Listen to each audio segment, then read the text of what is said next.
about this proposal today at the conference on Afghanistan? This proposal is an attempt to claw back those young men who've gone to the Taliban because they are their only source of income. If you join the Taliban, they will probably pay you money and they will give you a uniform, and what's more important in Afghanistan, they will feed you. That is often why all over Africa young people join rebel armies and take up arms. What's up, YouTube? Hope you guys are feeling good. My name is Elerio, and today I'm back with a new video and check out with you guys. This is called Douglas Murray on BBC Question Time, part 1 of 6. You know how it goes, guys. We talk less and we react more. Let's check this out. And with me tonight, Ben Bradshaw, Secretary of State for Culture, Media and Sport. Nigel Lawson, Chancellor of the Exchequer under Mrs Thatcher. Jenny Tong, Liberal Democrat peer and health spokesman. The Sun columnist, Jane Moore. And the Director of the Centre for Social Cohesion, Douglas Murray. Tough.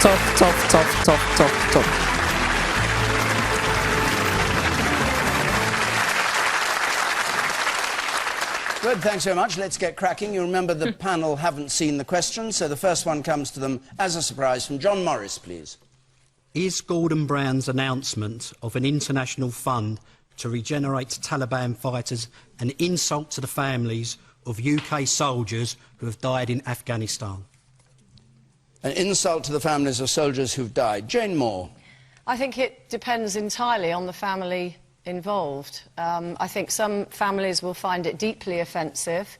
I think some families will say, well, I didn't want my son or daughter to have died in vain, and maybe if the powers that be have decided that this is the only way forward, then this is what we have to look at. I think that's a very personal way of looking at it. I think generally as a whole, if you broaden the question and talk about the British taxpayer, when I looked at Gordon Brown making these very sort of largesse statements and behaving like a sort of a world statesman, if you like, I just kept thinking, what's happening in this country? The same day that this was announced, we had 2 million of our own pensioners that are now in poverty. We have 3 million people, if not more, in debt, and those are just the ones that are asking for advice. We are financially crippled in this country, so to see that we're suddenly now saying, well, a squillion to you for this and a squillion to you for that, I find galling in the extreme. So are you against paying Taliban fighters to come over to the side of the Allies? You yes, are absolutely. I am. Leave things as they Totally. Yes. Okay. Jenny Tong. We have got to do something about Afghanistan. There has got to be decisions made. Otherwise, many more British soldiers over not 1 decade, but probably 2 decades are going to lose their lives, together with many more soldiers. So, I mean, we have to do something about it. The mistake from the very beginning was that George Bush concentrated on military action in Afghanistan, thinking somehow he'd be able to win a war, which if he'd looked in his history books, he would know that's pretty well impossible in that part of the world.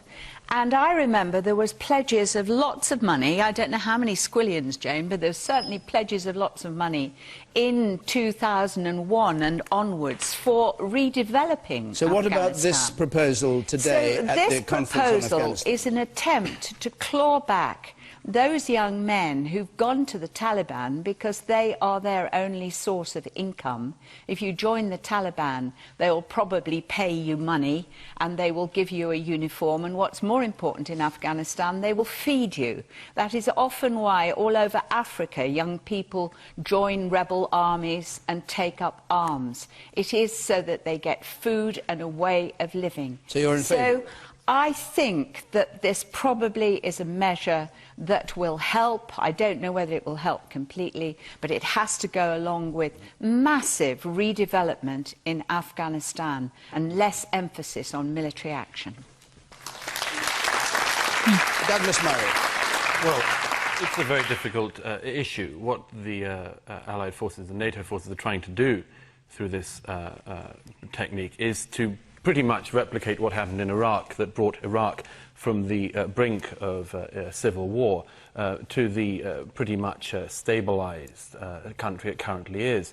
And that's the following. In Iraq, it was the so-called Sunni awakening, where the Allies managed to hive off those people who were paid insurgents, who were, as it were, not ideological militants, and to bring those people away from the ideological militants. That's the same technique that's now being suggested in Afghanistan, that those people who've joined the Taliban for non-ideological reasons can be hived away from the ideological Taliban. Now, that's not going to be a swift tactic. It's not going to show success necessarily fast, but if what happened in Iraq is replicated, it will be successful in the long term. And even if these people have been blowing up British soldiers at the roadside, you wouldn't object to them receiving money to stop fighting? Well, I object to it very much, but I also know that as a pragmatist on these issues, we have to also look at what we can do to bring Afghanistan back to some kind of state of normality, and it's not easy, and anyone who tells you it is fooling you. Let's hear from some members of the audience. Quite a lot of people with their hands up. The woman here in red and white at the front. For Jenny's response, do you not think it's more important with the current economic climate? We've been borrowing money from other countries because of the amount of debt we're in. Do you not feel Gordon Brown should concentrate on getting this country back into order so that us that have been unemployed for over a year that cannot get a job because there are no jobs, we can get back into some kind of order than getting money and giving it to other countries? Look closer to home. OK, you think the money's being wasted, in other words? It needs to be back in England. England has got such a problem right now. And we're in the recession. How are we going to get out of it if we just give money to other countries all the time? Ben Bradshaw. Well, in response to that point and the point that Jane made, actually the UK's contribution is pretty small compared with most of the other countries. Japan, Germany are all contributing more. But in the end, I agree with Douglas. If this means that we can bring our people home sooner, if this helps bring a lasting peace to Afghanistan, it has to be worth doing. And it's not simply, David, as you implied, handing over a bung or a bribe to Taliban fighters. It's about investing in economic development, in land, so that they can convert to farming, in helping the economic development, as Douglas says, to get those non-ideological, non-Al-Qaeda fighters away from Al-Qaeda. And that's the only hope for Afghanistan. If we don't do anything, you know, Afghanistan was a breeding ground for terrorism. The September the 11th attacks, the July the 7th attacks in London were planned and orchestrated from that region. What you don't already have? We don't have the money to invest. It depends how much your security matters. And is it not a fact of life? There is always going to be terrorism. There is always going to be terror. Oh, you can't eradicate it. In Afghanistan, you mean? Anywhere in the world. There will always be terrorism. Give up and just allow everyone to bomb you. We don't have the resources. We cannot be the solution to the world's problems. No, but this is our problem. Hold on, Douglas. The woman with black hair there, please. Yes, you. I think it's absolutely appalling that the British people and the taxpayers of this country are actually asked to pay for the Taliban, for them to have houses, for us to pay for them to get jobs, when they're actually over there killing our sons and our daughters. Terrorism pays. That is actually, for the government to want us in this country to do that, that's an insult to the people, to the families who actually lost their children, and to the British taxpayer in this country. That is actually telling us, the rest of us, we are not worth nothing. And the Taliban are worth more than we are, because we're asked to pay to put them in houses and get them jobs, and they're killing our children. Your view should that we should what? Fight, just fight. I think, to be quite honest with you, our boys shouldn't be there anyway, but they are there, so there's nothing we can do about it at this present moment. But now to ask us to pay for houses and jobs for the Taliban, to get them down from the mountains, to stop shooting the British soldiers, is absolutely appalling. It shows you what's happening to this country. Nigel Lawson. I must say this somewhat reminds me, this episode, of the old Arab story, a rather cynical one. Which is it better to be, a friend of the British or an enemy of the British? And the answer is better to be an enemy of the British, but if you're an enemy, they buy you. If you're a friend, they sell you. This does represent, at the very beginning of a change of policy. It's not right, but a change of policy is badly needed. The whole idea of sorting out Afghanistan, the British tried to do it in the pomp of the empire in the late 19th century. Couldn't do it. The Russians tried to do it when they were quite powerful. They couldn't do it. It is a complete nonsense. And what we need to do is to keep our eye on the ball. The ball is not nation building in Afghanistan, bringing democracy to Afghanistan. That's their business, if they want that or not. Absolutely. Propping up a totally corrupt regime in Afghanistan, which is what it is. Our focus should be Al-Qaeda and other forms of Islamic terrorism. And the question should be, what is the best way of fighting that? Changing Afghanistan when then they go to Pakistan or they go to Yemen and go to both is crazy. It is costing an awful lot of money, far too much, and an awful lot of unnecessary lives among our boys there. But what would your strategy? I would have a strategy. Say, go back to the drawing board. How are we going to reduce the... Okay. First off, this particular saying that the last speaker said cracked me up a bit. Said it's better to be an enemy of the British because then they buy you, and it's worse to be a friend of the British because then they sell you. I mean, that not only cracked me up, it cracked every single one in that room up.